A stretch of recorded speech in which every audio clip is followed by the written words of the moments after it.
तो फ्रेंड्स हम लोग पूरा ढलान पे जा रहे हैं। जैसे भी रुका भी था तो इन्होंने मुझे बताया कि भैया आप पूरा नीचे जाओगे और आप गाड़ी में फर्स्ट गियर में लगा के आप जाओ नीचे।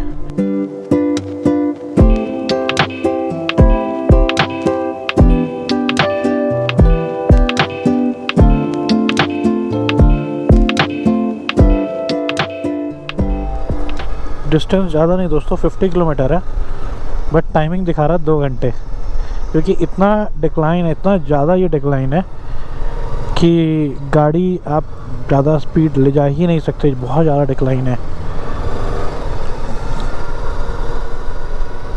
मुझे नहीं पता कि मेरा एक्शन कैमरा मेरा कितना जस्टिफाई कर पा रहा है या कितना नहीं, बट अगर आप बगल में गाड़ियाँ को देखते हुए या घर को देखते हुए आप इसको अंदाज़ा लगा सकते हो ये कितना डिक्लाइन है कि मैं बाइक ज़्यादा तेज़ चला नहीं पा रहा हूँ।